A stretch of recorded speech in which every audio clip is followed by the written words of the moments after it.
पाठिंबा देतील. बरं, आपल्याबरोबर आता प्रशांत जगताप सुद्धा आहेत. आणि प्रशांतजी, खरं तर अशा प्रसंगामध्ये बिनविरोध निवडणूक अशा महाराष्ट्राच्या राजकारणाचा शिष्टाचार आहे. आणि आता सूरजजी म्हणतात की अजितदादांना श्रद्धांजली या दृष्टीने सुद्धा ही निवडणूक बिनविरोध होणं गरजेचं आहे. तर मग तो शिष्टाचार काँग्रेसनं मोडणं आपल्याला योग्य वाटतं का? महाराष्ट्राची राजकीय संस्कृती ही देशातल्या 26 राज्यांपेक्षा खूप काय वेगळी राहिली. याच्यामध्ये कधीही एखाद्या मोठ्या व्यक्तीच्या निधनानंतर किंबहुना निवडणुका असोत किंवा नसोत कुठल्याही संदर्भात चिखलफेक न करता एकमेकाबद्दल आदर हा कायम राहिला. काँग्रेसच्या काळामध्ये 1 मे 1960 सालापासून महाराष्ट्राच्या स्थापनेपासून अलीकडच्या मागच्या 10-12 वर्षापूर्वीपर्यंत सुद्धा एखाद्या लोकप्रतिनिधीचं निधन झालं तर त्या ठिकाणी ती निवडणूक बिनविरोध करण्याचाच प्रयत्न या ठिकाणी होत होता. स्वर्गीय अजितदादांबद्दल काँग्रेस पक्षाला म्हणजे राज्य स्तरावर देश स्तरावर आदर होता, आदर आहे, उद्या सुद्धा आदर कायम राहील या बाबतीत माझ्या मनात मात्र सुद्धा शंका नाही. पण मागच्या 10-12 म्हणजे 7-8 वर्षात कुठेतरी भाजप पुढून म्हणजे सध्याचं जे काही महायुतीचं सरकार आहे त्याच्याकडून थोडं गालबोट लागण्यात गेलं. म्हणजे नांदेडची लोकसभेची पोटनिवडणूक असेल किंवा पंढरपूर मंगळवेढ्याची स्वर्गीय भारतजी भालकेंच्या निधनानंतरची पोटनिवडणूक असेल, कोल्हापूरची जाधव साहेबांच्या निधनानंतरची पोटनिवडणूक असेल, त्याच्यामध्ये भाजपने उमेदवार नाही ही वस्तुस्थिती आहे. आता या संदर्भामध्ये अजूनही निवडणुकीच्या फॉर्म भरण्याच्या प्रोसेसला काही वेळ शिल्लक आहे. आमचे सन्माननीय प्रांताध्यक्ष मान्य हर्षवर्धनजी सपकाळ साहेबांनी जे स्टेटमेंट केले ते स्थानिक कार्यकर्त्यांनी जी काही मागणी केली आहे, स्थानिक कार्यकर्त्यांनी त्या संदर्भामध्ये निवडणूक लढवण्याची इच्छा प्रदर्शित केली आहे, त्या अनुषंगाने राज्य स्तरावरच्या नेत्यांशी आम्ही चर्चा करू. देश पातळीवरच्या म्हणजे मान्य मल्लिकार्जुनजी खरगे साहेब असतील, मान्य राहुलजी गांधी साहेब असतील, यांच्याशी चर्चा करून योग्य ते निर्णय घेऊ अशा प्रकारचं सूतोवाच केलेला आहे. आणि त्याचबरोबर अजूनही महाविकास आघाडीची कुठेही या ठिकाणी एकत्रित चर्चा झालेली नाही. एकीकडे महाविकास आघाडीची चर्चा करायची आहे, राज्यातल्या आमच्या काँग्रेस पक्षाच्या प्रमुख नेत्यांबरोबर चर्चा करायची आहे आणि देश पातळीवर केंद्रीय स्तरावरून. पण प्रशांतजी, तुम्ही असं म्हणताय खरं की अजून निर्णय झाला नाही, एकत्रित निर्णय होईल, पण तुमच्या पक्षातले अनेक नेते असं म्हणतायत की निर्णय झालेला आहे आणि उमेदवार दिलाच जाईल म्हणून. या संदर्भात मी पुन्हा एकदा सांगू इच्छितो, 2 गोष्टी आहेत. बारामतीच्या बरोबर राहुरी सुद्धा निवडणूक आहे.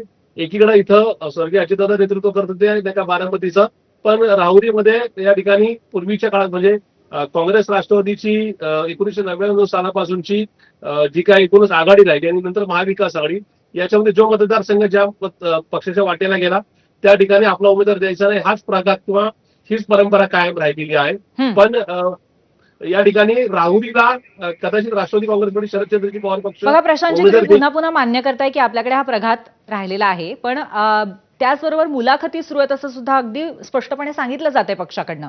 उमेदवार सुद्धा काही इच्छुक आहेत, ते सुद्धा बोललेले आहेत चॅनलशी. मी आपल्याशी चर्चा करत माझ्याकडून मी प्रदेश स्तरावरची चर्चा केली त्याप्रमाणे या संदर्भामध्ये निश्चित पक्ष स्थापना का महाराष्ट्र प्रदेशला स्थानिक कार्यकर्त्यांनी खूप आग्रहपूर्वक संपर्क साधला की निवडणूक लढवायची. म्हणजे बारामती तालुक्यातल्या स्थानिक बारामती विधानसभा मतदारसंघातल्या स्थानिक कार्यकर्त्यांनी किंवा पदाधिकाऱ्यांनी त्या संदर्भात चर्चा चालू आहे.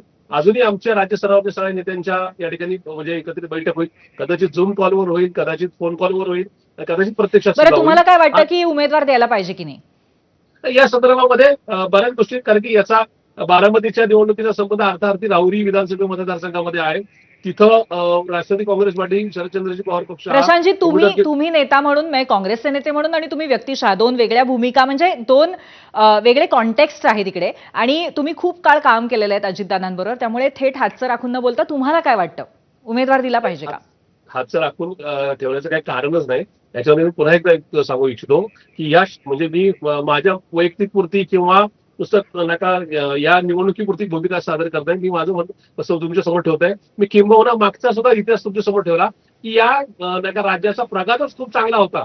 इथल्या रूढी परंपरा किंवा एकूण संकेत नियम पाळण्याचे वृत्ती खूप छान होती की ज्याच्यामध्ये कधीही अशा प्रकारची चुकीची घटना घडल्यानंतर किंवा दुर्दैवी घटना घडल्यानंतर त्या समोरच्या कुटुंबाचा किंवा त्या एकूणच त्या मतदारसंघाचा सन्मान राखायचा. प्रशांतजी, तुम्ही पुन्हा एकदा याच्या सगळ्या म्हणजे काय म्हणतात त्याला, विचारसरणी किंवा फिलॉसॉफिकल अशा चर्चेत जाताय, पण आणि त्याचबरोबर होती असं का म्हणताय तुम्ही ही परंपरा, याबद्दल सुद्धा मला कळत नाही. पण आता मी सूरजजींकडे जाते.